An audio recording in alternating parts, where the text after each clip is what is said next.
Tired of payment integrations turning your app development into a coding nightmare?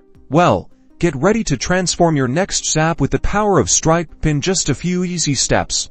First, let's install the Stripe.js library using npm or yarn. This library provides the necessary tools to interact with Stripe's API from your Next.js application. Now, we'll create a server-side API endpoint. In your Next.js project, this endpoint will handle the secure creation of Stripe payment intents, which are essential for processing payments. Within this API route, use your Stripe secret key to initialize the Stripe object. This key should always be stored securely and never exposed on the client side. Next, construct the payment intent object, specifying the amount, currency, and any other relevant payment details. The amount should be in the smallest currency unit, such as cents for United States dollar. Now, on the client side, use Stripe.js to create a payment form. This form will securely collect the user's payment information. Handle the submission of the form by calling Stripe's confirm card payment function. This will securely send the payment information to Stripe for processing. Finally, handle the response from Stripe if the payment is successful.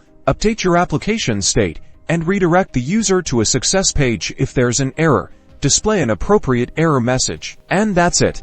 You've successfully integrated Stripe into your Next.js application. Now you can build a seamless checkout experience for your users.